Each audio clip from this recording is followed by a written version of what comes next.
Hello guys, this is your friend and we are back with a new fanfic. Which is What If Naruto Learns Hidden Mist Justu, a Demonic Mind Part 1. And if you enjoy this fanfic then please press the like button and subscribe to my channel for more fanfic like this. And now let's start the fanfic. Naruto sat on his knees, staring at the grave sites in front of him. He and his team had just finished their first C-ranked mission, although certain variables inevitably upgraded it to an A- rank. And now both of those variables lay buried in the earth, Zabuza Momochi and his partner Haku. It had started out like any other basic escort mission, Naruto and his squad traveling slowly through the land of fire to get to a port that would take them to Wave Country, but then everything changed when they were ambushed by a pair of Kurigakure Chunin known as the Demon Brothers. The battle was short, but it foreshadowed an even greater threat laying in wait for them. That threat came in the form of the Kiri's former Seven Swordsman member Zabuza, Demon of the Mist, and master of the silent killing technique. After a hard-fought battle, where the trio of genin were forced to face the demon alone and save their sensei, Squad 7 managed to pull out a win. Or so they thought. Naruto's Junin instructor, Kakashi, informed the team that Zabuza had survived the encounter. The hunter ninja that had taken him out was a fake. Estimating it would take their adversary at least a week to recover, Kakashi used that time to introduce his genin to chakra control exercises. Naruto and his teammates practiced the tree climbing technique for 7 days before they were back in action and ready for round 2. That's where things got dicey. The reason being, over the course of that week Naruto had met and made a friend, someone who taught him a valuable lesson. When you fight to protect someone, that is when you become truly strong. The young boy's words struck a chord with the blonde and left Naruto with a lot to think about. The following day they met up again. The boy was gathering more herbs like before, to aid in his friend's recovery, and Naruto was more than happy to help. After that, the two spent time talking before the older raven-haired boy said he needed to return home. Naruto said his goodbyes and went back to his training, hopeful that he would get to see his friend again tomorrow. That tomorrow happened to be the day Zabuza struck again, and when the blonde finally arrived on the scene, the Naruto found himself wishing that he hadn't been so hopeful. Because his friend, Haku, turned out to be Zabuza's accomplice.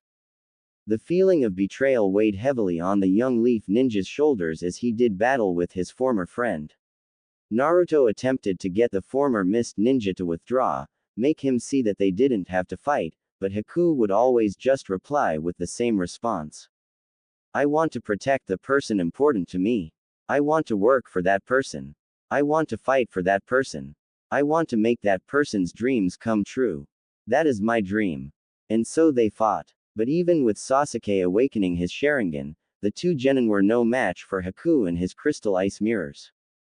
However, Haku realized that drawing out the battle any longer could result in his defeat, so with an apology to his foes, he struck. A hail of Senbon rained down upon Naruto and Sasuke.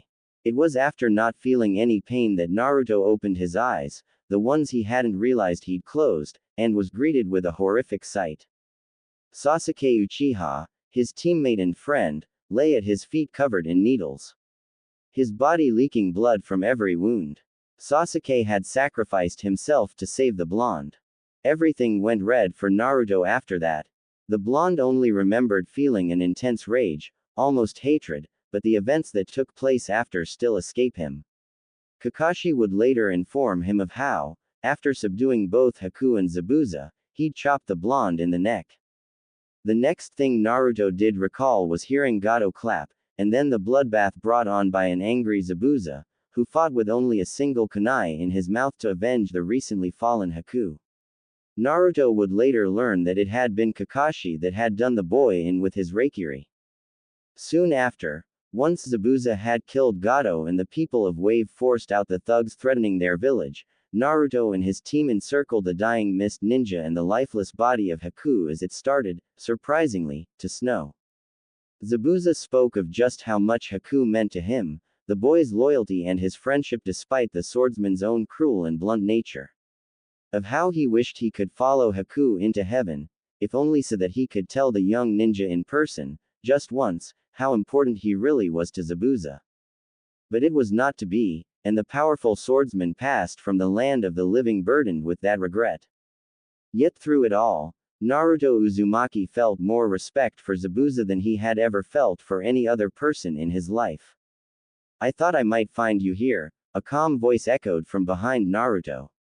The orange-clad blonde turned his head to see the form of his sensei walking up to him. Letting out a pained sigh, Naruto replied, "Yeah, I just wanted to say goodbye one more time before we head out tomorrow." Kakashi looked on with his one eye as his student turned back to the two makeshift graves he'd constructed for the dead Kiri shinobi. Over each mound of dirt were wooden crosses made from stakes the blonde had carved from tree branches, Zabuza's blade, Kubikiribocho, thrust into the ground behind his marker.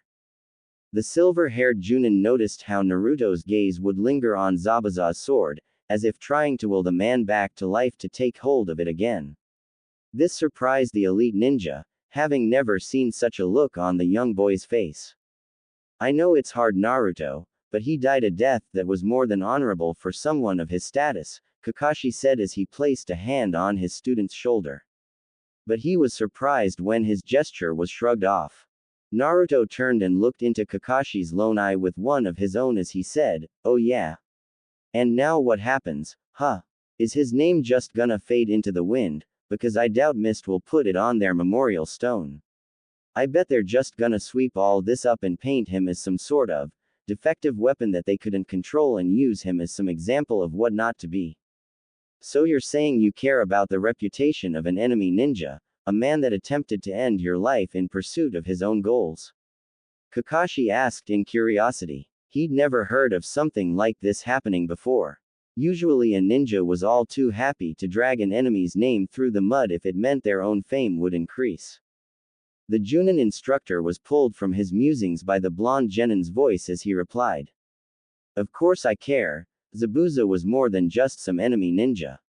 He was a person, with his own ambitions and dreams. He was also a powerful ninja who deserves respect, and just thinking about what's probably going to happen to his reputation makes me so mad." Naruto's outburst caused Kakashi to lean back a little due to the volume, but that didn't take away from the message he got. His student held the demon of the mist in extremely high regard, and wished for people to remember the fallen ninja with honor. This cemented a decision he'd been turning over in his head the past few nights while the bridge was being finished. So, standing back to his full height, Kakashi turned as if to leave and said, "You know, something I learned about the seven swordsmen of the mist is that, whenever a member falls, their blade is passed down to whoever managed to slay them. And while technically Zabuza died from his wounds, I'd say you were the one to defeat him. It was your words that changed his mind and made him put his life on the line to avenge Haku. You defeated the demon of the mist, Naruto. Kubikiribocho belongs to you now, if you want it." And with that, the older male walked away, leaving a wide-eyed blonde sitting with his mouth hanging open in disbelief. Naruto closed his mouth, and then swiveled his head around to return his gaze to the giant blade buried in the earth. Did he dare take it? While it was true he wanted the demon of the mist to be remembered with respect, Naruto wasn't sure he was truly good enough to carry on the name. He was after all the dead last in the academy. What if I just end up embarrassing myself? What if I don't have what it takes? Zabuza was a true elite ninja, a master of stealth with more kills under his belt than most of the ninja from my own village, and on top of that he was as powerful as Kakashi-sensei without using some special power. Kakashi-sensei even said that he'd need the Sharingan to battle Zabuza. Can I really reach that kind of level? It was a glint of light that brought the blonde out of his swirling thoughts. Blinking his shocking blue eyes rapidly, Naruto turned his attention to where the gleam was coming from, and realized it was coming from the very sword he was debating about. Naruto noticed that it was now midday. He'd been out there all morning, and so the sun was in the center of the sky, casting its light down upon all that lived beneath it. This caused Zabuza's sword to reflect the light, catching Naruto in the eye. With his attention returned to the blade, Naruto soon found himself lost in the reflection of himself that stared back at him. For what felt like hours he stared into his own blue eyes, searching for something that he couldn't identify, before breaking the trance to look upwards towards his headband. After staring at the reflection of his headpiece, the young Uzumaki returned to looking at his own reflection. It was after another minute of silent staring that Naruto reached up, and turned his headband to the side. XXX. Kakashi stood with two of his genin along the end of the Great Naruto Bridge. All of Wave Country seemed to be standing along the massive structure with the intent to see the team of ninja off. Now they just needed their fourth member. Ugh, what's taking that idiot so long? We were supposed to have left hours ago, Kakashi-sensei. Sakura wailed to her superior. Beside her, Sasuke just raised a questioning eyebrow. Kakashi didn't even bother to look up from his book as he replied, "Don't worry, Sakura, I'm sure Naruto's on his way now. You know how he likes to spend time at the grave sites." "Yeah, I guess, but the mission's over and I wanna go home. Not that I don't appreciate Tazuna-san's hospitality, but I just really miss my own bed." "Well, you'll be seeing it soon," Sasuke cut in. "Here comes the loser now." And he was right. Through the crowd of people, each member of Team 7 could see a mop of blonde hair making its way towards them. Soon Naruto exited the sea of people and greeted his fellow squad mates. Two of the three were surprised by what greeted them. Naruto stood before them, looking mostly the same, but there were two distinct differences. One was the fact that his headband had been turned sideways, and the other, more obvious thing, was the fact that he had the sword that belonged to Zabuza strapped across his back. Almost immediately Sakura was in his face growling. "Naruto, you moron, what do you think you're doing with that sword? What kind of ninja robs someone's grave?" She ended her interrogation with a fist to the top of Naruto's skull. Naruto massaged the small knot on his head as he answered his crush. "I didn't steal it, Sakura-chan. Ask Kakashi-sensei if you want, but I heard what you said about wanting to go home, so maybe we can talk about this later," he said in a subdued tone. The pink-haired girl was a little taken back by the low, tired voice her usually loud teammate spoke with. She eyed him with concern for a moment, before turning to her sensei, and then saying, "You're right, I do want to go home, so let's just go." With that, the foursome made their exit from Wave Country, leaving behind a cheering crowd and taking with them each their own set of memories.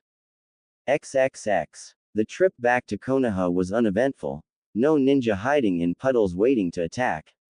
And while Sasuke was busy flashing his newly acquired Sharingan on and off, with Sakura complimenting the Uchiha on how powerful it made him look, Naruto remained silent. As he sped through the trees, the blonde's mind was continuously going over his decision to take up Zabuza's mantle. While he'd decided that it was what he wanted, he still had to think about how best to go about it. More specifically, what he'd need to work on to be a worthy successor. Naruto knew that his taijutsu needed work. He only knew the basics of the academy style, and even then he'd skipped classes, so there were definite holes in his stance. The blonde thought back to the rogue ninja's style, and how he incorporated not just punches, but kicks, elbows, and even his sword into his attack patterns. Next he thought about his repertoire of ninjutsu. At the moment Naruto counted that he had 3 combat jutsu and 1 ineffective technique that, if he was going to take this seriously, he would need to throw out. "So that leaves me with the henge, kawarimi, and my kage bunshin," the blonde deduced. "If I really wanna do this, I'm gonna need to seriously step up my game." Zabuza used some pretty high-level techniques, and then there's his hidden mist jutsu. Problem is, where am I gonna get somebody to teach me it? Figuring he'd deal with that later, the blonde then turned his thoughts towards his speed and strength. One he lacked, the other needed work. Naruto hadn't even been able to keep up with Zabuza's movements during their first encounter. The man moved so fast it was mind-boggling. Then there was his strength, made obvious by the way he easily handled his large executioner's blade with just one hand, whereas Naruto was forced to use both just to pull it from the ground. Naruto knew he probably had the highest physical strength among his graduating class, having spent many nights conditioning his body, but he knew it wasn't going to be enough if he was to become the new demon of the mist. That's another thing, Naruto thought to himself, am I still the demon of the mist if I'm a ninja of the hidden leaf? Was Zabuza's title based off his village, or his jutsu? Shaking his head, the blonde decided that, even if the title was originally coined from the man's village, he would make it based off his use of the technique itself, once he found a way to learn it.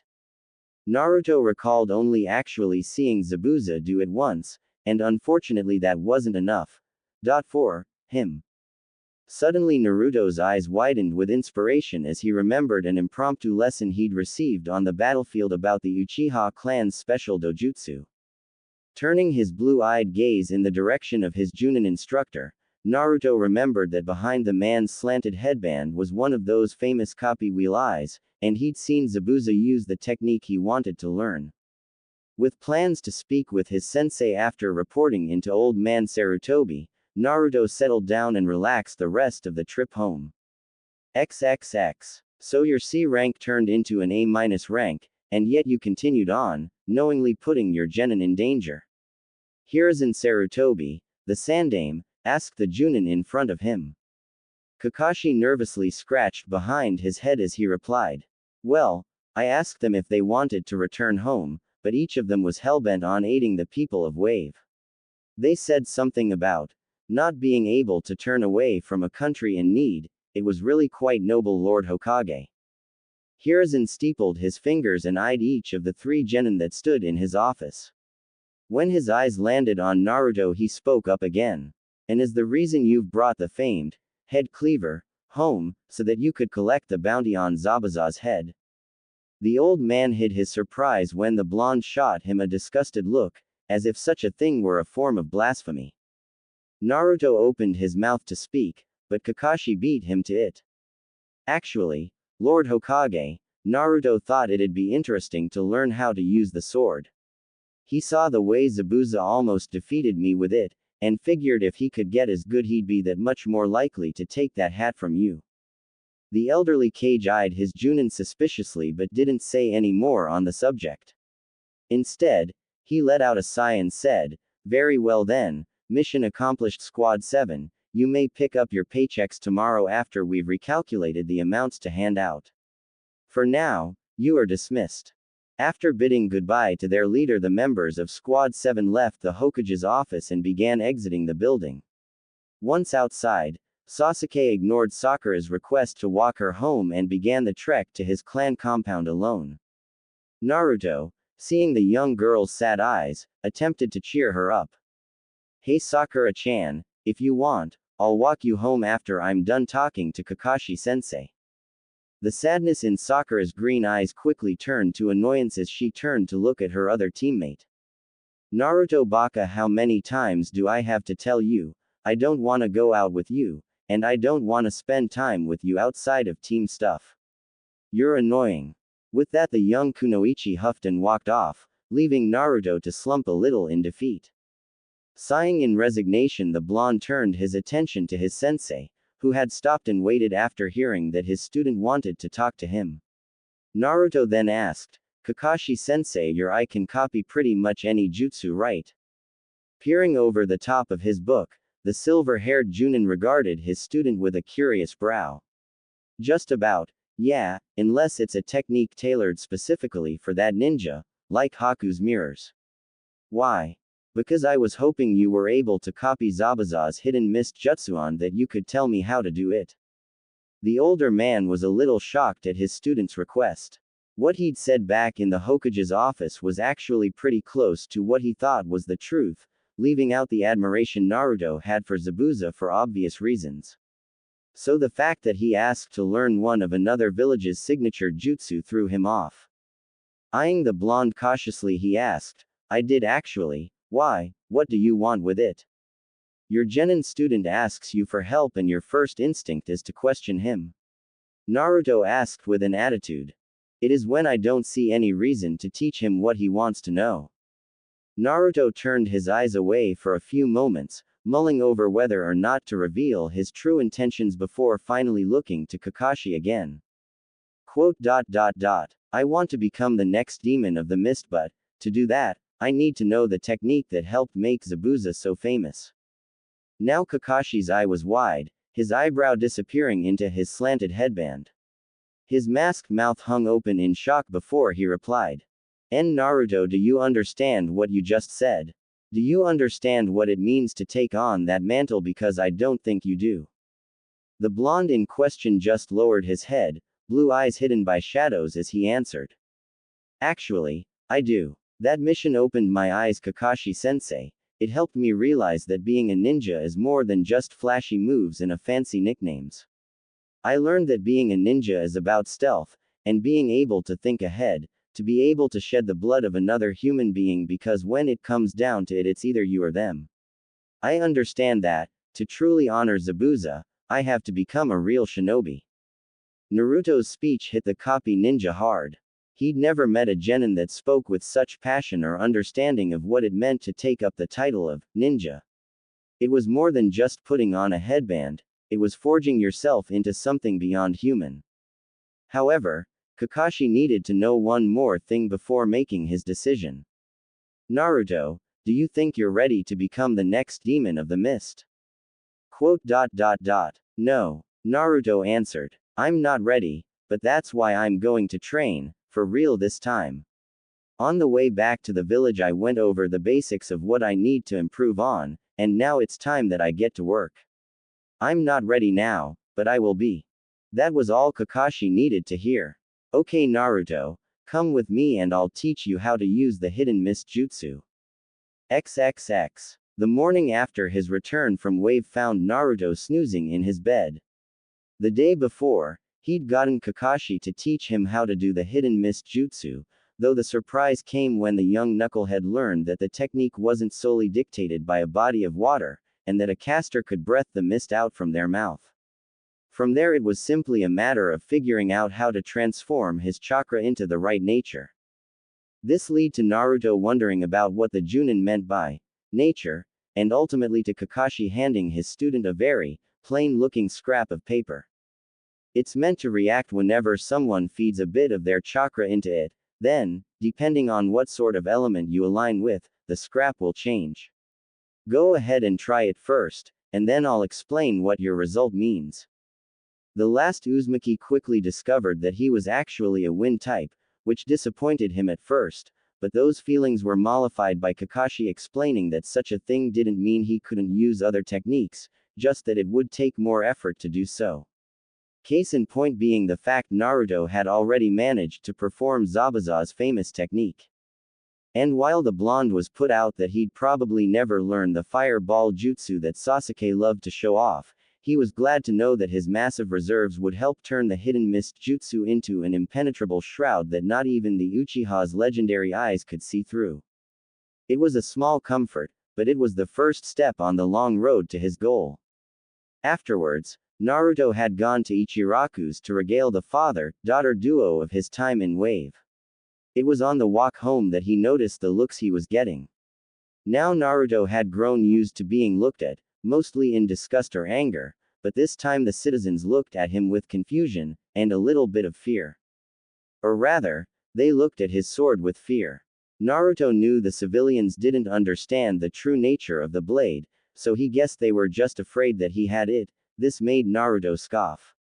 After returning home he completed his workout and then went to bed. He had a busy day tomorrow. The following morning, letting out a yawn, the young genin rose from his bed ready to begin the day. After finishing his morning routine the blonde went to get dressed. And then he stopped. As he looked at himself in the mirror Naruto realized something, his wardrobe needed an upgrade. The blonde thought about how he'd seen not only Zabuza dress, but Haku and Kakashi-sensei as well. All three of them wore dark or neutral colors that helped keep them hidden in their environment. Staring at his reflection in the mirror, at his orange pants and his orange jacket yet to be zipped up revealing the black shirt underneath, Naruto cringed. I can't strike fear into my opponents looking like this, but where am I gonna get new clothes? Everywhere I go the people want sell to me. Unless they don't know it's me they're selling to. Setting up his hands in the proper sign, and then a puff of smoke later, Naruto was replaced with a young brunette boy, with green eyes, dressed in basic civilian clothes. It didn't take long for Naruto to find a store that sold shinobi items. Being a ninja village meant that many of the stores catered to that group of clientele. With a ringing of the bell atop the door, the disguised Uzumaki made his way inside a store that looked promising. When the young woman behind the counter didn't say anything, Naruto had to hold back a grin at how successful his plan was turning out. Why hadn't he thought of this before? Scanning the shop looking for his section, the former blonde noticed that there were two women by the dressing rooms talking. The first one he recognized from the academy. She'd been a guest speaker in their genjutsu class. Kurenai Yuhi, if memory served right. She was beautiful, something Naruto could see even with his crush on Sakura. She had shoulder-length, raven black hair and piercing red eyes that were shadowed with liner. The older Kunoichi was outfitted in a thigh-length dress that was a mixture between a kimono and medical tape. One of the sleeves had been torn away, and this showed that her entire arm, from bicep to fingertip, was wrapped in bandages. Naruto could see mesh armor underneath from the neckline of her dress. Kurenai wore standard shinobi sandals and her headband was used to keep her hair out of her face. Turning his gaze over, Naruto was met with the sight of another beautiful young woman, this one Naruto hadn't seen before. Her hair was purple, and tied back in a fanning ponytail. Her eyes were a light brown, and were pupil-less, but that only added to their look in Naruto's mind. The Kunoichi was dressed in a tan trench coat and a mesh shirt, her lower body barely covered by her burnt orange skirt. Naruto saw that she also wore shin guards, along with the standard shinobi sandals. Apparently, he'd been staring too long, because the purple-haired woman turned her eyes on him and said, "Hey kid, why don't you take a picture, it'll last longer." This snapped Naruto out of his stupor, and shaking his head to clear his mind answered, "Sorry, I didn't mean to stare, I just, got caught up in checking out two hot women. There's no need to deny it, but next time remember the golden rule, glance and turn." Otherwise, here Naruto lost sight of her, until he felt cold steel pressed gently against his cheek. You may just get hurt. Swallowing the lump in his throat, the disguised Uzumaki nodded before saying, "Lesson learned, again, I'm sorry for staring." Anko pulled away from him and patted him on the shoulder. "Good. Sorry if I scared ya. I just feel it's my duty as a woman to curb any early signs of perversion, so that there are at least a few decent men in the world, you know." Anko, enough. If you keep antagonizing the kid, I won't treat you to dango and you'll have to buy it yourself. Kurenai cut in, taking pity on the young boy. This got the other Kunoichi's attention quickly. "No. Okay. I'll stop, just anything but that." Smirking in satisfaction, Kurenai said, "Good, then let's go, we've been here way too long and you haven't even bought anything." As she followed her raven-haired friend out the door, Anko muttered, "Of course I didn't, we were there for you, remember?" Once he was alone again, Naruto shook his head in amusement before turning his attention back to the matter at hand, outfitting himself like a true shinobi. XXX. While Naruto perused the racks of clothing back in the store, Anko and Kurenai walked down through the streets heading for Anko's favorite shop. It was a few minutes before the purple-haired Kunoichi spoke up, her voice laced with curiosity. "Was it just me, or was that kid back in the store wearing a henge?" "No, I noticed it too," Kurenai replied. "That's weird. You have any idea who it could have been, or why they might have been doing it?" Kurenai shook her head. "I'm really not sure about the why, but I have a good guess as to who." This interested Anko. "Really, who was it, and how do you know?" By this time they'd made it to the dango shop, and both women sat down at the bar. While the T&I specialist motioned her order to the man behind the counter, Kurenai answered her question. "I'm pretty sure it was Naruto Uzumaki." Anko's face crinkled in confusion. "The brat your little Hyuga girl's got a crush on." "How do you know?" "He's one of only a handful of people with a chakra signature as noticeable as the one he's got, the others being Lord Hokage, Kakashi, and Guy. And I don't see any reason they'd be using a transformation jutsu to sneak go into a clothing store." But why does the kid need to sneak into a clothing store?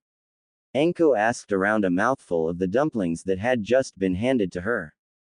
Because many of the villagers don't get too happy when he enters their shops, at least that's what Hinata's told me from watching him. The rest of their time together, Anko's face would remain scrunched in thought. XXX. Inside one of the changing stalls, Naruto had undone his disguise and was checking himself in the mirror. His torso was covered in a sleeveless, black hoodie zipped to the top. His lower body was hidden away underneath a pair of black cargo pants, with his kunai and shuriken holsters strapped to his thigh and hip respectively. On his feet were the regulation sandals, and his wrists were taped. His headband was tied around his forehead, but remained turned to the side, and finally, Naruto had wrapped white medical tape around the lower half of his face. The blonde turned from one side to the other, taking in his new look, before grinning in satisfaction and changing before replacing his henge. After that was done, he gathered his clothes, and proceeded towards the register to check out. Once finished buying his new clothes, and making sure he had extra, Naruto exited the store and returned home, where he then proceeded to once again drop his transformation jutsu. As he was putting his new wardrobe away, the blonde thought about what his first step should be to reaching his goal. I should probably work on my taijutsu first, he said quietly to himself. And with that thought in mind, Naruto once again left his little apartment to make his way towards the library. It used to be that Naruto wasn't particularly allowed in the library. The woman who ran it banned him for being a troublemaker, but now that he was an official ninja of the village, Naruto was granted a special level of access to certain sections of the building. However, with Konoha being a ninja village, there were still some sections that only Chunin or above level shinobi were allowed to pull from. Naruto was fine with that for now. The amount of knowledge available to him now was vastly superior to the scraps he'd been fed in the academy, so the blonde decided to make do with what he was given, and be happy with it. His obvious first stop was the taijutsu section, followed swiftly by a section dedicated to training exercises. Taking a handful of both types, the blonde ambled over to a table and sat down, before opening up the first taijutsu scroll. The Kam no Ken, or Turtle Fist, specializes in counter-attacks. This style uses the openings your opponent creates when they attack against them, primarily used by defensive fighters. After reading the description, Naruto knew immediately that this wasn't the style for him. He was anything but a defensive fighter, so he moved on to the next scroll in the stack. This one was called the Hachidori Ken, Hummingbird Fist. That style was quick, and used jabs as its primary attack, but it required an intense amount of speed to be effective. Something Naruto didn't have. This went on for over an hour, Naruto nearly losing his mind at the revelation that there were so many styles of fighting, until finally the blonde genin found the scroll he'd been looking for. After opening the parchment, and reading the description, Naruto's face lit up into a 1,000-watt smile. He'd found his new taijutsu style.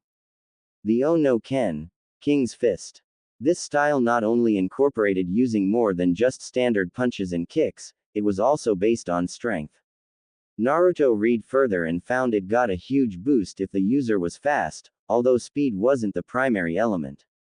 And although it didn't have a 5-star defense, Naruto believed in striking first and taking out your enemy before they had a chance to counter. With his new taijutsu style selected, Naruto moved on to finding training methods to become a more effective ninja. The first one he looked at wasn't a technique, but a method. Weights. This was something that the blonde had heard of, but had never thought to try because he'd still had his head in the clouds. But now, with the realization that his current level wasn't going to cut it anymore, Naruto decided that weights may just be a good idea. And if weights seemed like a good idea, then the chakra control exercises he found were fantastic.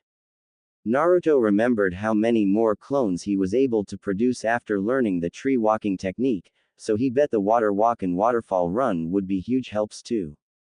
It had amazed the blonde to see Zabuza and Kakashi-sensei duking it out atop the water back in wave, so much that he hoped the silver-haired Junin would teach it to him, and now here it was, ready for him to master. Another chakra control exercise he saw was the leaf concentration that he'd done in the academy. This one the blonde skipped over though, because he felt there was nothing to gain from it, and so then moved on to the next scroll. This went on for another half hour before Naruto decided that it would be a good idea to get some training in. So, he returned most of the scrolls he'd taken, and left with the few that he'd need to look at for reference.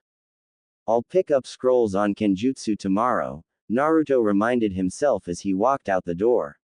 Sensei probably won't have us doing any real missions for a while, so I'll have time to work on my training. I can also pick up my weights too, because if this is anything like the tree walking exercise, I'll be spending all day training. As he moved through the busy streets, Naruto wondered if it was okay to leave Kubikiribocho alone in his apartment.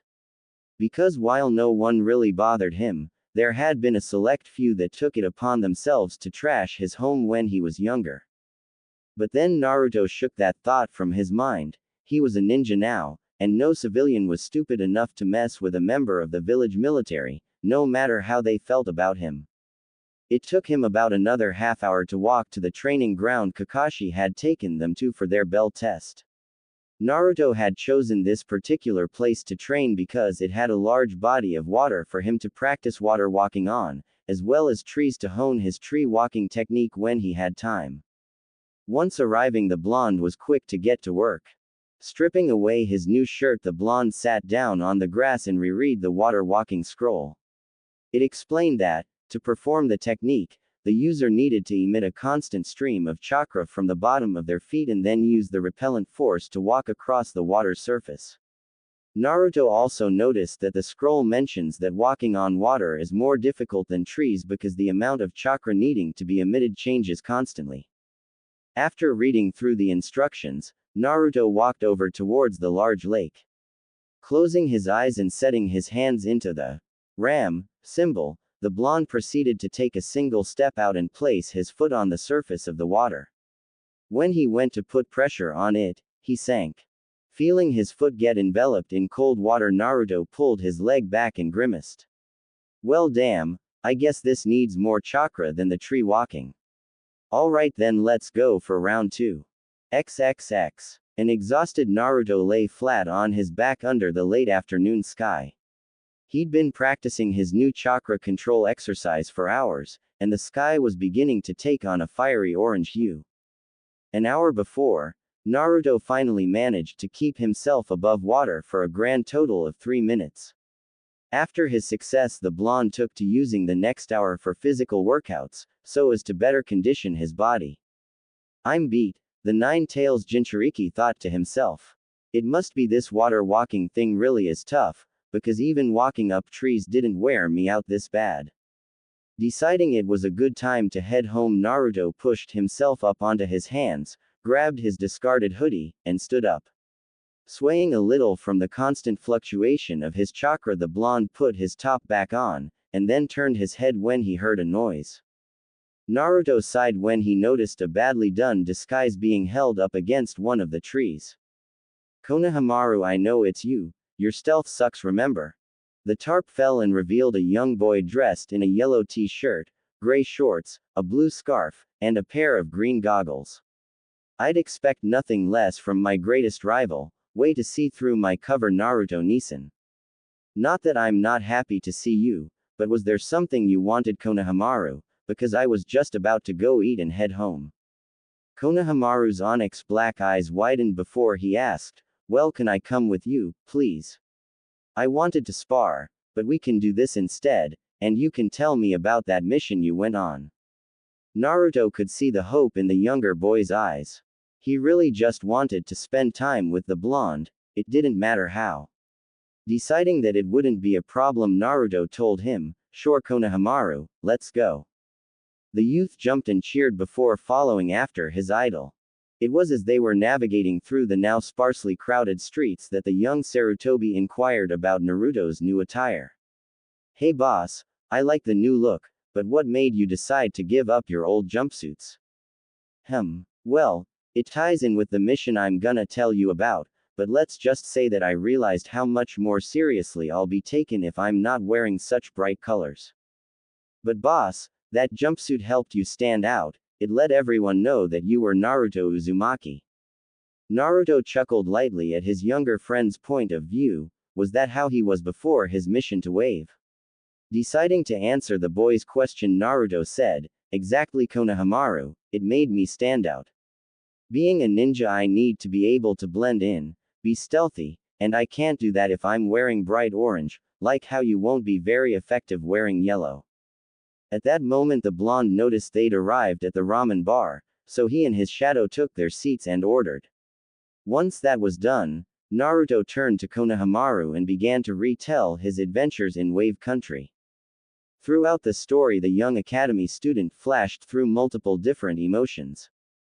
He thought about how cool it must have been to have gone beyond Konoha's walls, felt surprised to hear about how his idol had froze up against the demon brothers, and he also felt pride when Naruto told him of how he'd outsmarted a Junin. By the end of the tale their food had arrived, so both of them turned to enjoy it for a few bites before the younger boy said, "Wow Naruto, that sounds like it was dangerous. I can't believe you managed to get one over on a Junin, you're amazing." Naruto smiled, although with his new look you could only tell by his eyes unless looking closely, and said, "Thanks Konohamaru, but I didn't do it alone, although next time I'll be sure to be more helpful. That's what I was doing out at the training grounds, I need to get a lot stronger." "Oh, hey, can we spar tomorrow? We can meet up where I found you earlier and you and I can duke it out. How's that sound?" At first Naruto was going to agree just because he knew how much the younger boy missed him, but then he remembered that Konohamaru was an academy student, and tomorrow was Wednesday. Konohamaru, don't you have class tomorrow?" For a brief moment the youngest Sarutobi's face became a mask of sadness, but then it brightened as he replied, "Well yeah, I do, but I can skip it and we can hang out instead." But the blonde Uzumaki was already shaking his head, no. When he saw the confused look on Konohamaru's face he elaborated. "Actually, I want you to go to class tomorrow, okay? But Naruto-Nisan, you used to skip class all the time, what's the big deal if I do it? I skipped class because nobody cared if I went, it didn't matter whether I showed up or not because everybody was happier when I wasn't there. But you have people who want you to succeed Konohamaru, and if you skip school to hang out with me you'll be disappointing those people, me included. I know the classes can be boring, but they are important, even if you don't think so right now. They lay the groundwork for you to become a talented shinobi, and I want you to have the best grip on it as possible. We'll spend time together on a day you don't have class, okay?" After listening to his idol's words, the younger boy could only nod in acceptance. "All right boss, but only because you promised we could spar when I don't have to go to school." With that the two ate the rest of their meal, telling jokes and stories, having a good time until it was time to go. Once he finished dropping off the brunette, Naruto made his way back to his apartment, and after making sure his sword was still under the floorboards, collapsed on his bed and fell asleep. Naruto let out a grunt of effort as he pushed one of his clones away and then turned to block a downward slash from another to his right. His Kubikiribocho clashed loudly with the one his clone possessed, and the muscles in his arms tensed to hold back the assault. Suddenly, Naruto's eyes widened at the feeling of being cleaved in half, before the body erupted into a cloud of smoke. Both clones searched frantically for their original, unfortunately one of them was too slow, and was soon beheaded by a spinning blade. The surviving clone looked on as the giant cleaver was brought down by gravity and buried in the earth.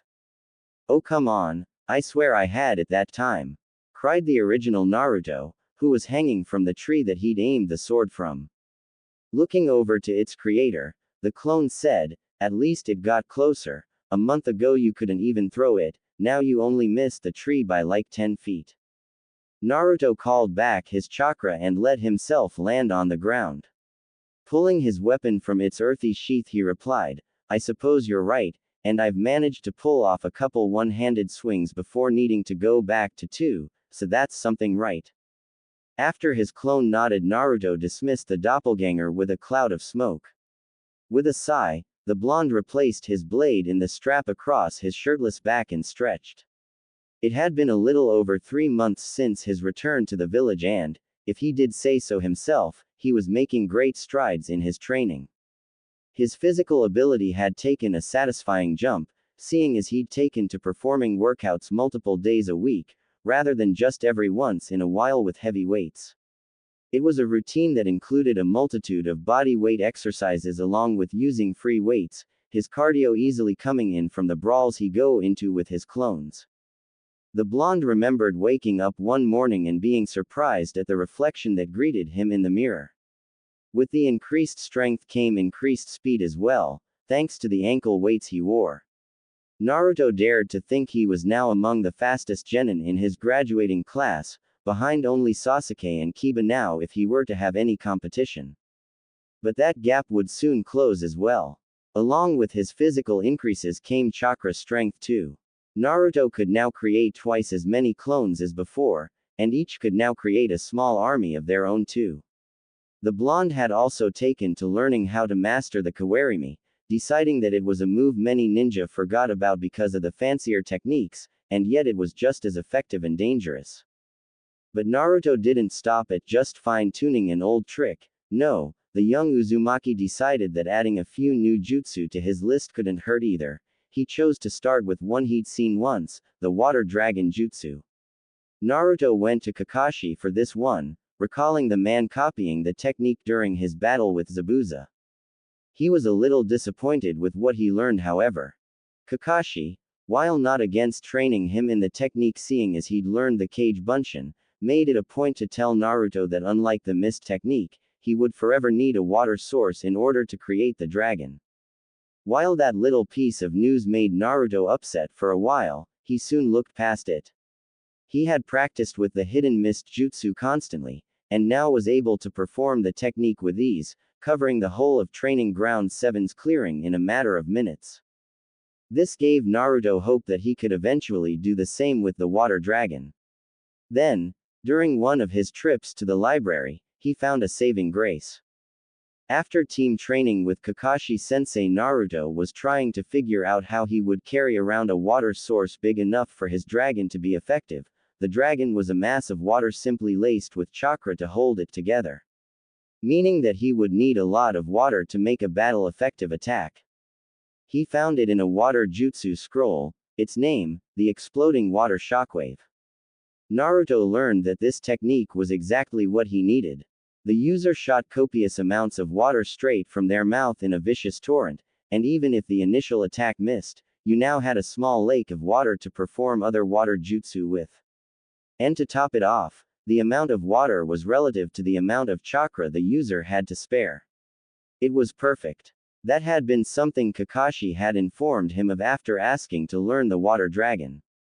The silver-haired Junin explained that, the higher a jutsu's level, the easier it would be for Naruto to perform it because he had the chakra to pump into it. This also worked with the hidden mist jutsu because the mist was laced heavily with the user's chakra. But it also had the drawback that, normal low-level jutsu would be harder to master without proper chakra control because he had to focus such small amounts into them. So, Naruto set out to learn the water-style technique, and then got to work on creating his dragons. Now, 3 months later, Naruto felt good about his standing among the genin pack. While still not one of the smartest members, Naruto knew he was definitely one of the strongest. Although, he mumbled to himself as he walked towards his team's meeting spot, I should definitely work out my brain too. Zabuza was pretty clever, and he also had knowledge of foreign ninja as well as techniques. I'll need to start checking out some reading material when I head to the library now too. It was about 15 minutes before Naruto made it to the bridge Kakashi-sensei had told them to meet him at. The man had mentioned wanting to do some sparring before he decided to make an announcement. Once he arrived, the blonde noticed that his other 2 teammates had beaten him to the bridge. Sasuke was leaning against the railing with his eyes closed, and Sakura was seated on the other end. She would periodically glance over at her crush with pink cheeks. Good morning Sakura-chan, Naruto greeted with a smile. Then, Turning his eyes towards the other male he grumbled, "Hey Sasuke Tem." While Sasuke only acknowledged his greeting with a grunt, Sakura matched him with her own, "Good morning." The pink-haired girl also took a moment to take in the sight of her blonde teammate. She noticed immediately how much more muscular he was than Sasuke, his lack of a shirt giving her a clear view of his growing pectoral muscles and his abs. Naruto seemed to be running hand in hand with puberty. There were no deeply cut lines, but the pinkett could see the strong, budding definition. The blonde's shoulders had also widened and become broader, no doubt to help shoulder the weight of the massive blade strapped to his back. Sakura could also see the strength in his calves thanks to the cargo shorts he wore. The blonde's face, however, was still hidden beneath a mask of bandages from the nose down. Another thing that seemed to work to the boy's advantage was something that, usually, got him laughed at. Because he was so short, the blonde's steady transformation was much more compact and noticeable. But his physique wasn't all about Naruto that was changing. Over the course of the months since Wave, Sakura began to notice that the gap between Naruto and Sasuke was inching closed day by day. It had gotten to where the Uchiha was forced to use his Sharingan if Naruto removed his weights. And even before then, Sasuke would tire far faster than Naruto, eventually giving him the lead. This shocked Sakura because she always felt that Naruto was, just as everyone always said, a no-talent loser. Someone who, no matter what, would never truly amount to much in terms of being a shinobi. And yet here he was giving the Rookie of the Year trouble. Cha. That's only because Kakashi-sensei spends more time watching over Naruto Baka than Sasuke-kun. He'd be 10 times better than that blonde punk if sensei would train him more. Inner Sakura butted in. But Sakura couldn't help agreeing with her. Their Junin instructor had been spending a lot of time with the former dead last, so it stood to reason that the kid would improve in leaps and bounds. Maybe she should say something about that today. "Hello there," came a voice from above. 3 sets of eyes turned upward, and were greeted by the sight of Kakashi seated atop the archway at the end of the bridge. "You're late again, Kakashi-sensei. That's like the 100th time." Sakura shouted in irritation. "Sorry about that," the Junin smiled. "A black cat crossed my path and I had to retrace my steps." Liar. Naruto, wanting to get on with training, broke up the argument. "Alright, well, since you're here now, how about we get this show on the road? Eager, aren't we, Naruto? But that's fine, if you 3 will follow me, we'll begin today's training." The foursome headed to their usual training ground. After arriving, Kakashi said, "Okay, so, I want to see how far each of you has come in the time since we've been back. My hope is that our mission to Wave has helped open your eyes to the reality of being a ninja, so we're going to have some spars." "But Kakashi-sensei, how is that any different from what we've been doing?" asked Sakura. And she was right, they'd just sparred together 2 weeks ago. A new voice came from behind the tree line. "Simple, Sakura, you'll be facing me." All 3 genin looked over, and their eyes widened in surprise when Iruka-sensei walked out to greet them.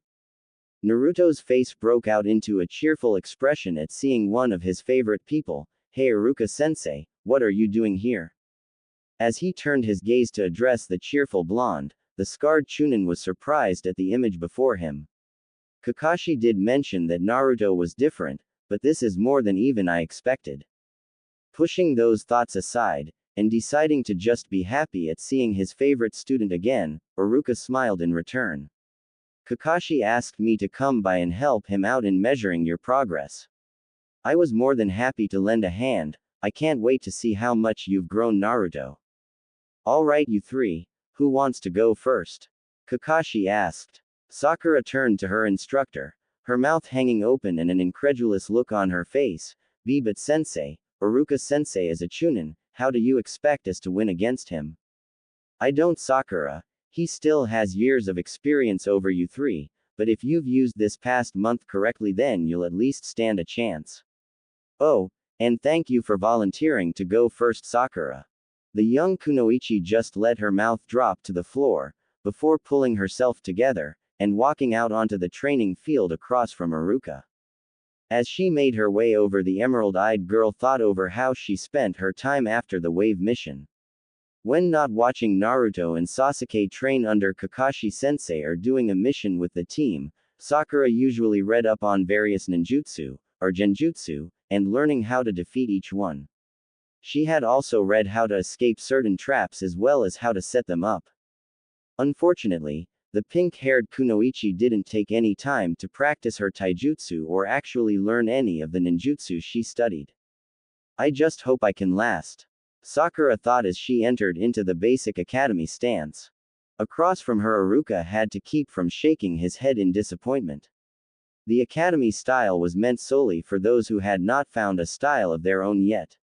Many ninja without a clan, after receiving their headband, went straight to the library and found a new one without so many holes. It seems Sakura may not be taking this as seriously as I'd hoped she would. I guess we'll just have to see, the Chunin thought as Kakashi began the match. Sakura opened with a textbook maneuver, throwing kunai to force the enemy off their feet. Following this, Sakura created 3 clones of herself and rushed forward. However, instead of avoiding the kunai, Iruka simply pulled out one of his own, and deflected the knives. This left him on guard for his opponent's attack. Sakura tried to shake him up with her clones, but the Chunin could see which copies of the girl made no presence in the grass, allowing him to ignore the leg sweep and roundhouse that came at him while blocking the jab to his stomach. With her strategy ignored and her attack blocked, Sakura had to think fast. She pulled another kunai from her holster and took a slash at Iruka, only for him to grab that wrist as well. The next thing Sakura knew was pain. Her former instructor headbutted her, and with him wearing his forehead protector and hers tied like a bandana, Sakura immediately went weak in the knees from the impact. Iruka let go of the kunoichi's wrists and watched as she sank to the ground, her hands swiftly coming up to try and soothe the aching in her forehead. With a sigh, the scarred ninja turned to his superior and said, "Kakashi, what is this? She's been your student for about half a year, why is she still using the academy taijutsu and tactics? I've told her already what she needs to work on, Iruka, but it seems she hasn't listened to a word I've said. I'll be sure to spend some time whipping her into shape. Hopefully you'll be more impressed with my other 2 students," Kakashi replied. Sakura was quickly escorted off the field and to the sidelines while Sasuke took center stage. The Uchiha entered into the basic stance of his family's taijutsu and waited for Iruka to come to him. Iruka knew this was Sasuke's preferred method of fighting, because it allowed the younger ninja to read his opponent's moves and then react to them accordingly. This way, Sasuke could measure their speed, strength, and fighting style all in one. Well then, if it's me who's supposed to make the first move, might as well make it a good one. The pony-tailed Chunin disappeared in a burst of speed and reappeared to Sasuke's right. Iruka slid his foot behind the Uchiha's leg and then drove his arm forward in a close line to the throat. With his leg behind Sasuke's, the raven-haired youth tumbled backwards, but managed to catch himself and perform a leg sweep. Iruka jumped over the counterattack and then flipped backwards out of Sasuke's range, but it seemed Sasuke wasn't about to let him run away. The younger ninja rushed after his superior and attacked with a roundhouse kick. Iruka blocked it with his forearm and pushed it away, before retaliating with a right hook. Sasuke saw it coming but couldn't move fast enough to dodge it, so he let it hit, and then used the momentum to carry into an elbow attack that landed squarely in his opponent's chest. The Uchiha followed this up with a scissor kick to the chin. However, Iruka recovered faster than he'd expected, and managed to grab a hold of Sasuke's ankles. From there the Chunin lifted Sasuke higher and finally slammed his back into the ground. Sasuke coughed up a bit of bile due to the harsh impact, but quickly pushed past the pain and rolled backwards out of Iruka's reach. Once a sufficient distance away, the young ninja ran through a series of hand signs before calling out his attack, Fire Style, Great Fireball Jutsu. After Iruka easily avoided it using the replacement technique, Kakashi called for a stop to the match. "Why?" Sasuke asked. "I could still fight, and I hadn't even used my Sharingan yet." Kakashi just smiled and replied, I know, but remember, these spars are just so I can see how you've all progressed. And you've done very well, Sasuke. Managing to hold your own against a Chunin after being a genin for such a short time is no easy task. Sasuke just grunted and moved to the sidelines next to Sakura, who was still nursing her wound. However, this didn't stop the girl from congratulating her crush. Way to go, Sasuke-kun, you were amazing against Iruka-sensei. If you had used your Sharingan, I think you may have beaten him. But the raven-haired youth ignored her, choosing instead to focus on the next match. Naruto had gotten significantly stronger over the last few months, and Sasuke wanted to know how the blonde would stack up against a Chunin now. Would he do better than Sasuke, or worse? Naruto pulled Kubikiribocho from his back, and then removed the ankle weights and wrist bands from his body as well. While he wanted to show off his skills in Kenjutsu, the blonde had decided that against his old teacher such a thing was unnecessary. Sasuke on the other hand had a different thought. What's the matter, loser? Can't swing the sword? What's the point of carrying it around if you don't use it? But Naruto just ignored the smart-mouthed Uchiha. It was true though, Sasuke had never seen Naruto wield the infamous blade since he'd brought it home, but that was because Naruto decided that during spars against a fellow teammate it was dangerous. The blonde became completely serious when he unsheathed his sword, and he didn't think Sasuke would be able to handle him then. So Naruto just moved to his side of the field and entered into his opening stance. Iruka was interested in the stance his former student took up. His feet were shoulder-width apart, knees bent, and his left arm was held to the side at a 90-degree angle, his hand balled up into a fist.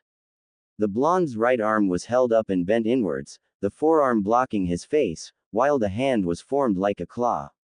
Asterisk. The King's Fist, an appropriate taijutsu for Naruto. Let's see how far he's come with it. Iruka thought with pride, before being shocked as Naruto disappeared from view. What the? Ah! The Chunin cried out as his legs were swept from under him from behind. While managing to catch himself, the man's attempt at a retaliation kick failed, as Naruto had expected it and moved away beforehand. Iruka righted himself and kept his eyes trained on the blonde before him. He couldn't afford to let his guard down, it seemed. Deciding to take a page from Sasuke's book, Iruka weaved through the same hand signs, and sent a decently sized fireball towards Naruto. However, where the Chunin expected him to dodge it, and set himself up to be attacked, Naruto simply weaved through his own set of signs before using his exploding water shockwave to punch a hole straight through the fire. The speedy torrent hit Iruka dead center in the chest, but the man's body was soon replaced by a log. Naruto cancelled his attack, and strained his already impressive hearing to catch any clue to his opponent's next move. It paid off, as the blonde threw up his forearms in and cross-blocked to defend against a hammer fist from above. Afterwards, the Uzumaki countered with a Spartan kick that caught the unguarded shinobi and sent him flying.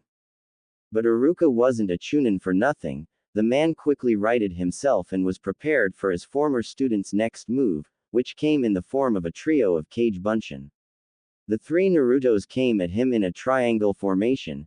As he jumped over one's leg sweep, the second was there to hit him with a roundhouse. As he blocked the kick in midair, Iruka was left open to the third kick that was aimed at his back.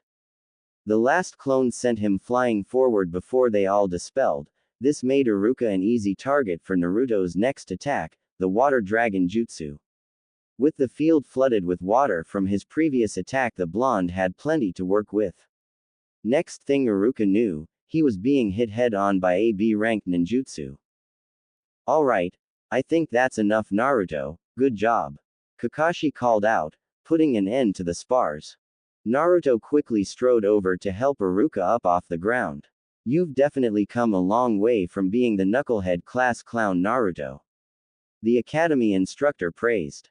Thanks, Iruka-sensei, it really means a lot to hear you say that. But I know you weren't really trying, or else I never would have landed those hits. You underestimate yourself, Naruto. A Chunin is only as good as his training after all. Now, when did you learn such an advanced technique like the Water Dragon? Uruka asked in wonder. Naruto's eyes shined happily as he replied, Kakashi-sensei taught it to me, pretty cool huh? At this point Kakashi cut in, yes, we get it Naruto, you're becoming a force to be reckoned with. Now, Uruka, what's your opinion of them? The scarred Chunin swept his eyes over Team 7 before turning back to Kakashi. Letting out a sigh, Uruka said, I really wish you'd wait another year before doing this, Kakashi, but I can't disagree that this will be good for them. It'll give them a good idea of what they're up against concerning the other villages' ninja, as well as tell them where they stand among their fellow Leaf Shinobi. I concede. Kakashi-sensei, what's he talking about? Asked Sakura. The Junin turned to the kunoichi of his team and answered, what he's talking about, Sakura, is how I've recently nominated you three for the Chunin exams. All three genin looked back and forth between the two older ninja before Naruto said, well now, this will be fun, and I'll even get to see how I stack up against the competition. Thanks Kakashi-sensei. You're welcome Naruto. Now, here's your registration forms. The exams will begin 5 days from now at 3 p.m. sharp. You are to go to the academy building and wait in room 301 for your first proctor. Kakashi instructed as he handed each genin a small form to fill out. With that, the silver-haired Junin bid his students good luck and left via Shunshin. Uruka quickly followed, mentioning how he'd only asked his substitute teacher to stay half the day. Once the three were alone, Sasuke sighed and made to leave, throwing over his shoulder, I'll see you guys at the academy, don't be late. Sakura, seeing the Uchiha leaving, called out. Hey wait, Sasuke-kun, why don't you and I spend the 5 days together? You know, do something personal to help build our teamwork. The Uchiha heir stopped and looked over his shoulder. Sakura was immediately put off by the look in his onyx black eyes, and it got worse as he opened his mouth. Or how about you use the 5 days to work on your skills? Even Uruka-sensei said you needed help, so instead of flirting and primping yourself up to look pretty, why don't you learn a new taijutsu form and a couple of genjutsu, you know, things to help make the team stronger. With his piece said and done, Sasuke turned and continued his walk home, caring nothing for the girl he just left torn apart in the field. Sakura's head and shoulders slumped in defeat at her love interest's words. Naruto, seeing this, made an attempt to cheer his crush up. Hey, Sakura-chan, why don't you and I train together? Forget about Sasuke-tem, he's not even that tough, heck I can already beat him. If we train together you'll get stronger in no time. Her response was nothing like he'd expected. Sakura began to tremble, and while at first he thought she was going to cry, Naruto was quickly on guard when the pink-haired kunoichi turned to him with anger in her eyes. Why can't you just back off, Naruto baka? I don't wanna hang out with you, I've lost count of how many times we've been through this. Why can't you just listen? Naruto, for his part, couldn't help feeling hurt. Sure, she had said something along those lines, but the blonde didn't think she really meant them. But now, for the second time, Sakura was telling him to really get lost. Saying that she'd rather be alone without Sasuke than give him a chance. The blonde genin's ocean blue eyes lowered in resignation. He felt there wasn't even a point in asking if she thought of him as a friend, seeing as a friend would have led him down a lot more gently than Sakura had. Finally, Naruto managed to pick his eyes up and look at the pink-haired girl that still stood before him. Okay Sakura, I'm sorry, I hear you and I won't bother you anymore. I'll see you at the exams. And with that, the blonde made his own exit, leaving Sakura to also walk home alone, and his dream of them together to fade into the wind. XXX. Naruto's eyes opened slowly as the morning sun peeked through his window. As he sat up and stretched, the blonde genin's fuzzy mind slowly rebooted from being sent into hibernation mode during the night. That's when he recalled the day before. He was entering the Chunin exams in 4 days. Immediately after this thought, Naruto's unwrapped face broke into a foxy grin, and the young Uzumaki jumped out of bed in excitement. There were sure to be lots of other genin taking the test, and from what Uruka-sensei said, many of them would be from foreign villages. This meant Naruto would already be able to start making a name for himself. This is gonna be great, he thought as he made himself a bowl of cereal. As he ate, the blonde thought about how he should spend the next 4 days. While at first he thought of training, the young ninja quickly discarded that thought. It wouldn't do for someone to see his skills before the test. Then he thought about how he'd made it a point to learn more general knowledge, and decided to spend his time at the library. With his game plan set, Naruto finished his cereal and got ready for the day. Once his morning routine was finished, the blonde set about getting dressed. He slipped on a pair of cargos and a hooded vest, before attaching his weights and weapon pouches, and finishing it off by re-wrapping his face and tying on his forehead protector. After a look in the mirror, and with a look of satisfaction at what he saw, Naruto exited his home. Once again leaving his sword, so as not to give anything away to the competition.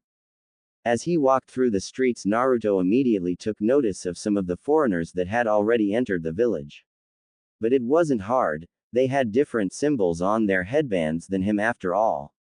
Many of them looked like nothing special, just your run-of-the-mill genin, but one person did catch his attention. A girl with shocking red hair. This girl interested Naruto because he'd never seen anyone with that color hair before. Sure, Sakura's was pink, but so was her mom's. Red was a hair color that Naruto hadn't ever seen on anyone in his village before. Taking a closer look at the girl before he lost sight of her, Naruto took in the glasses on her face, and her unusual eye color as well. The blonde had to admit, the girl was kind of cute. The girl must have felt his eyes on her though, because she began to turn her head, which forced Naruto to look away. Lest he be caught staring and cause a scene. After he turned a corner, and was out of sight, the blonde returned to his journey and headed for the library. His mind stuck on what kind of ninja would have red hair. XXX. How can there be nothing? Are ninja with red hair really not that weird? Naruto groaned as he thumbed through his fifth aisle of books and scrolls. He'd been there for almost an hour and still hadn't found anything. Maybe red hair just wasn't common in his village, but was everywhere else.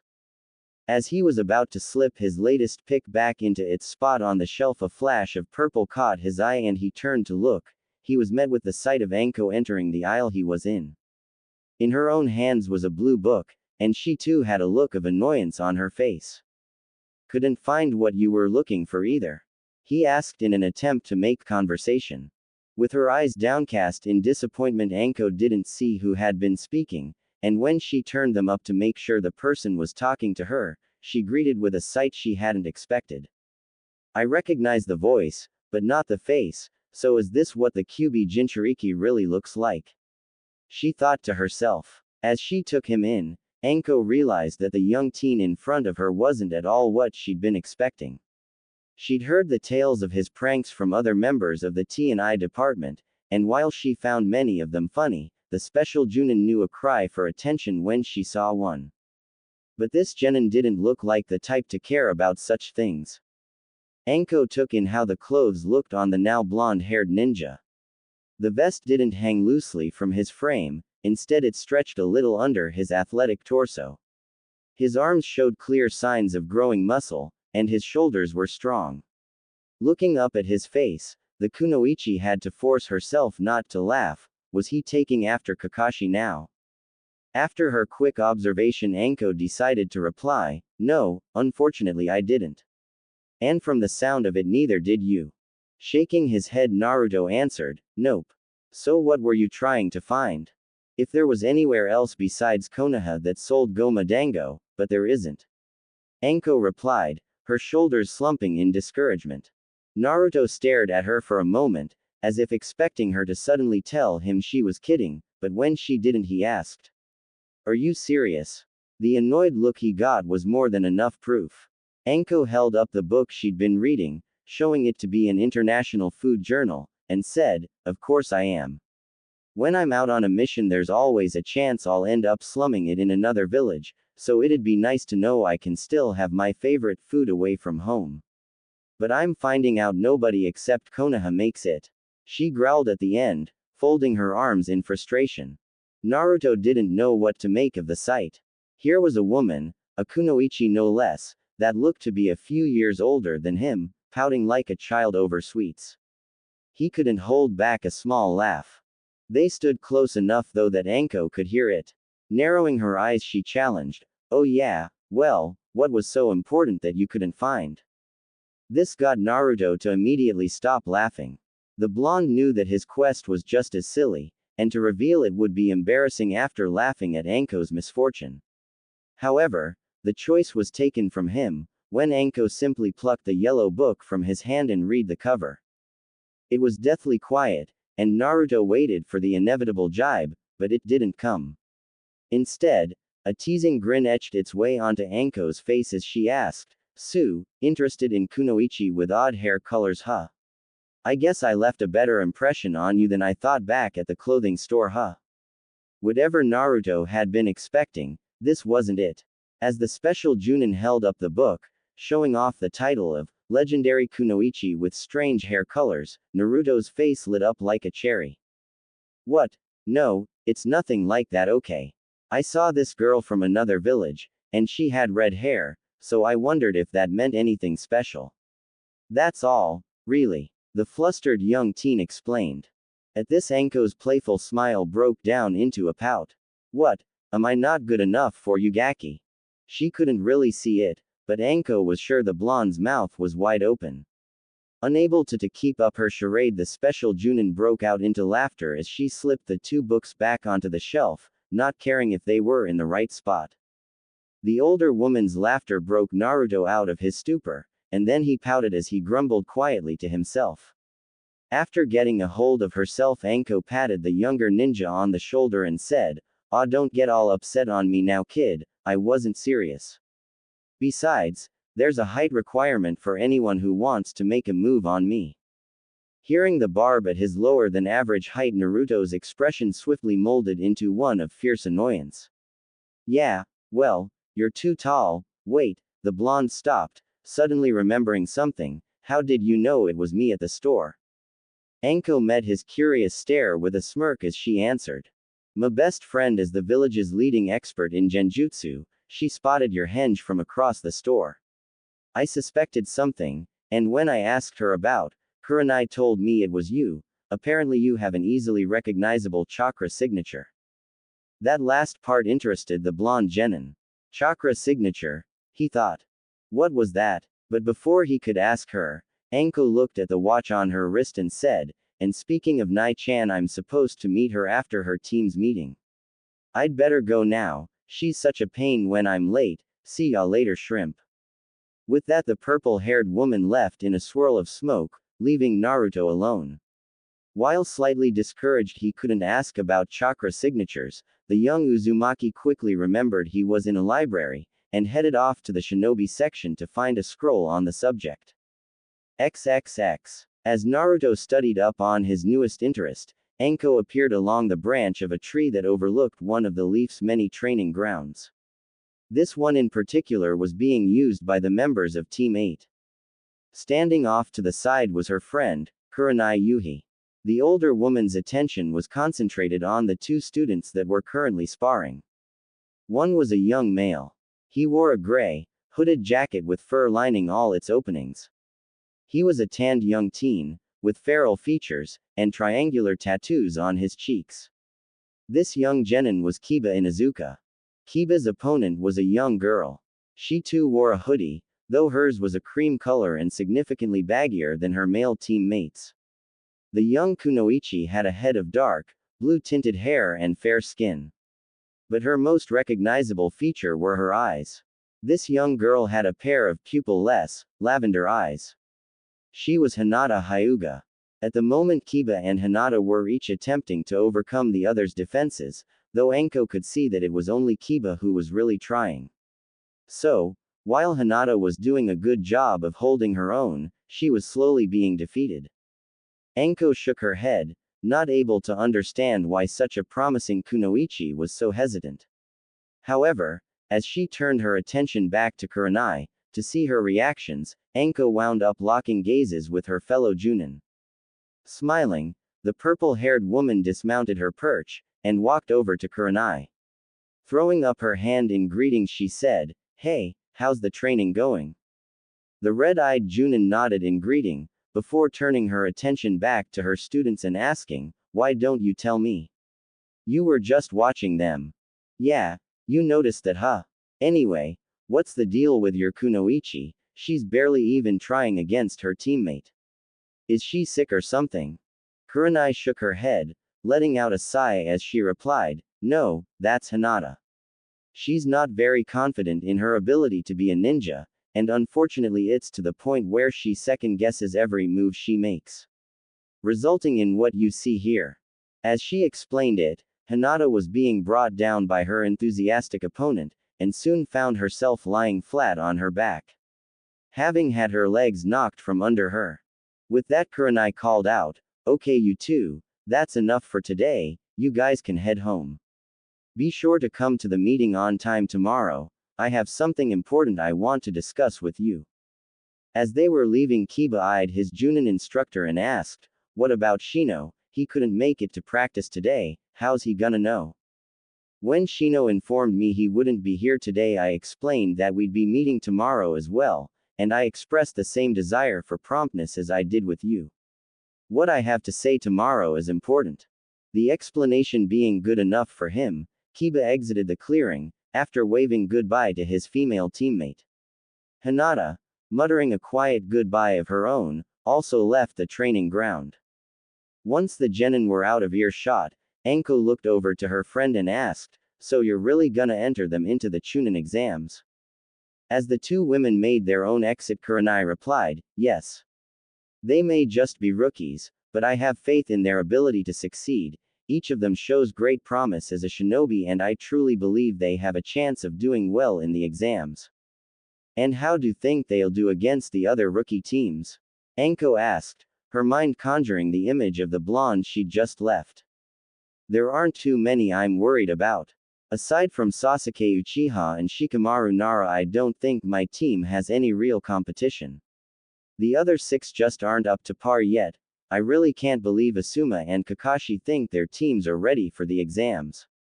Anko eyes the elder Kunoichi curiously, as the woman's slightly arrogant tone was unlike her, but decided the woman knew her students better than the special Junin and just had faith in their abilities. XXX. Naruto walked through the streets of his village, not really having a destination in mind, merely enjoying the lively activity and the nice weather. He'd spent a few hours at the library, studying up on chakra signatures, and then researching the different hidden villages. While Konoha's knowledge wasn't very extensive, those places not being very open with their information, Naruto did learn a little bit about the different types of ninja there were in the world. While some of it had been boring, the blonde never having been one for book learning, Naruto forced himself to concentrate on the pages and the information written on them. No one would take an uneducated shinobi seriously, and the blonde couldn't afford anything less. Now, with the studying put on hold, Naruto just let himself wander. It was as he walked through one of the empty streets that Naruto heard a shuffling sound behind him. The spiky-haired ninja looked back, and was met with the sight of a crudely done disguise in the shape of a rock. A square rock. Letting out a disheartened sigh, Naruto called out, "Really, Konohamaru? When have you ever seen a rock shaped like a perfect square, especially one with eye holes? You always manage to see through my disguise, boss."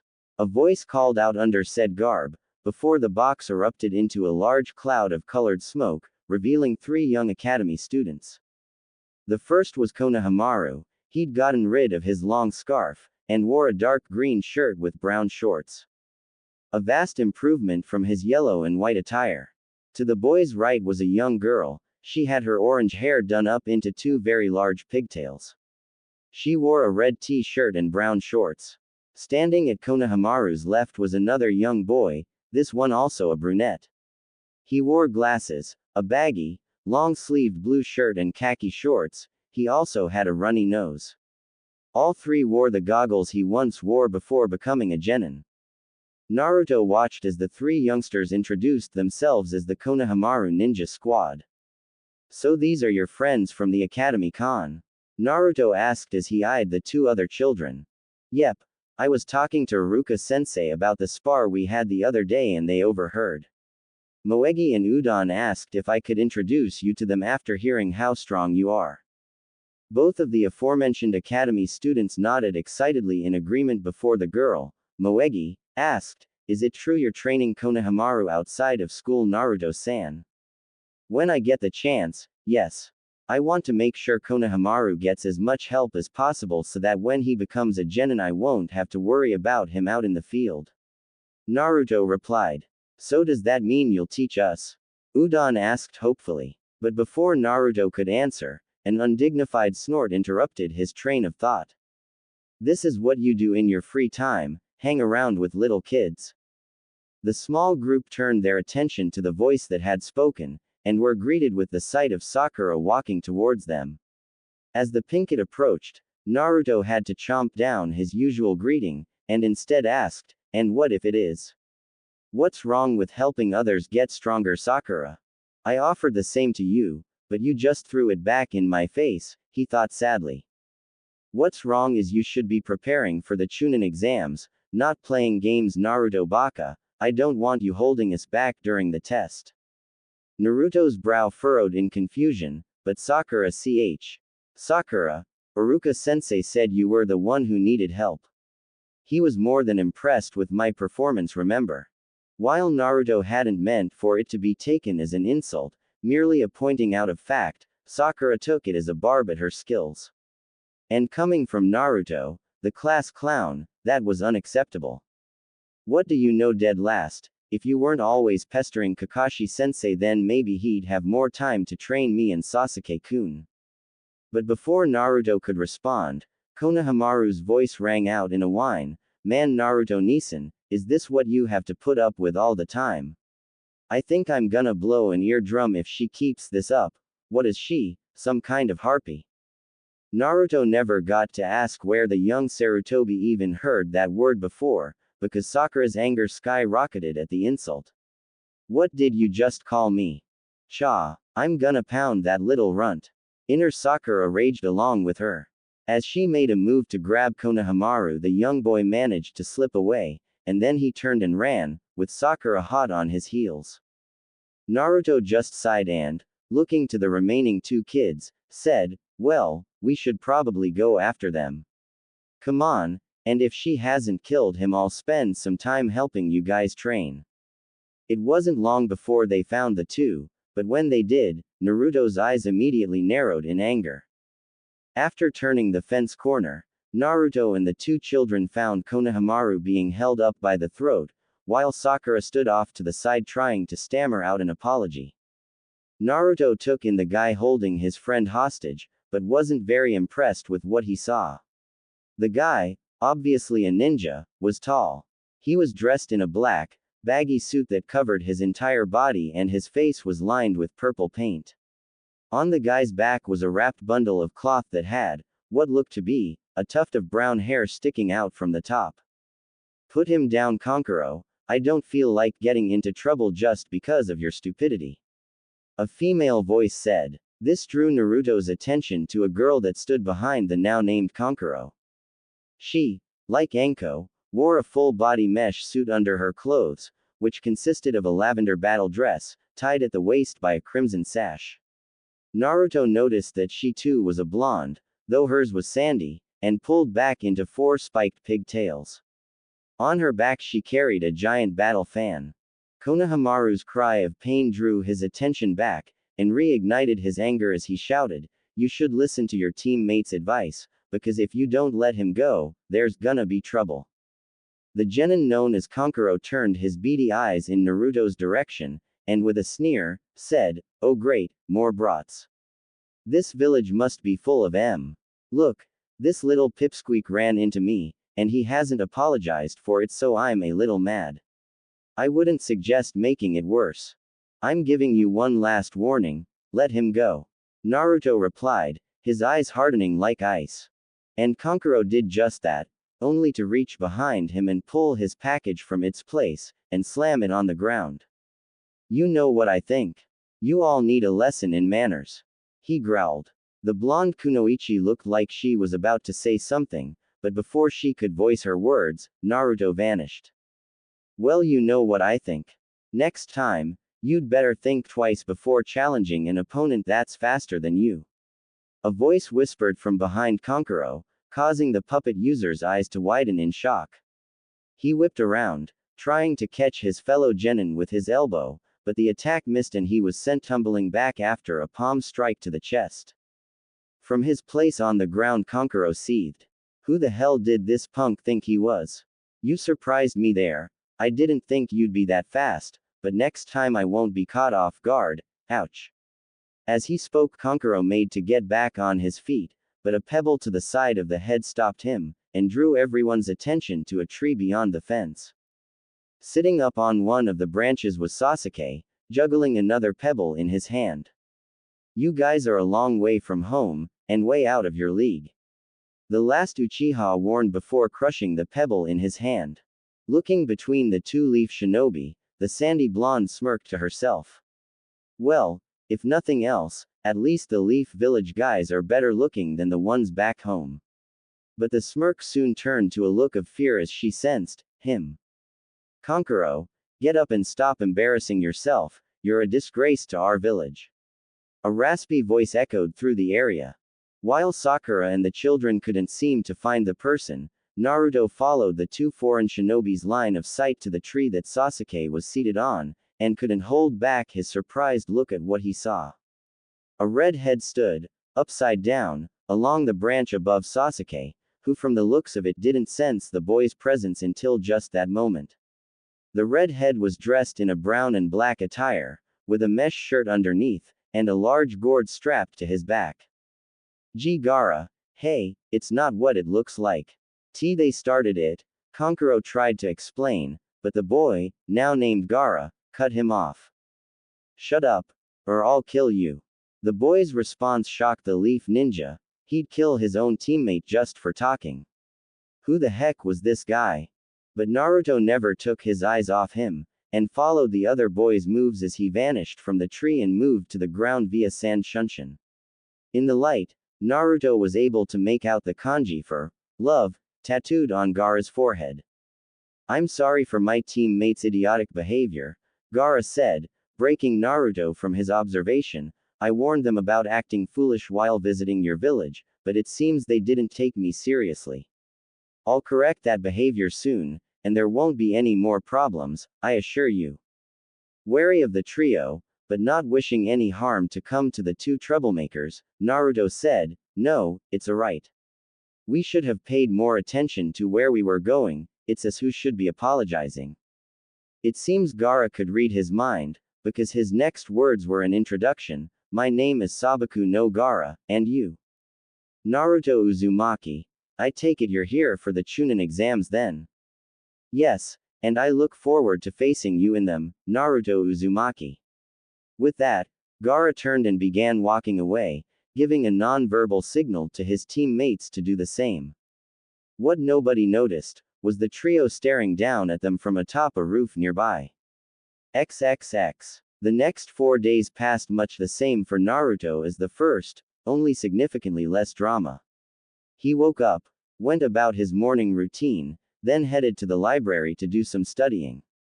Although he knew he'd have to look over certain subjects again in order to really remember them, like the different poisonous plants that grew around the continent, others he managed to pick up right away, like the basic knowledge of the Byakugan, the Hyuga clan's dojutsu.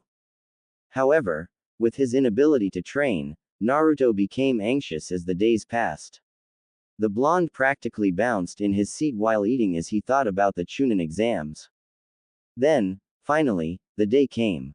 On the morning of the Chunin exams, Naruto leapt out of bed with a loud cheer. Yes, finally, the Chunin exams are here. I finally get to show everyone what I'm made of. The blonde's excitement was quieted when his eyes landed on Kubikiribocho, which he'd settled next to his bedroom door the night before.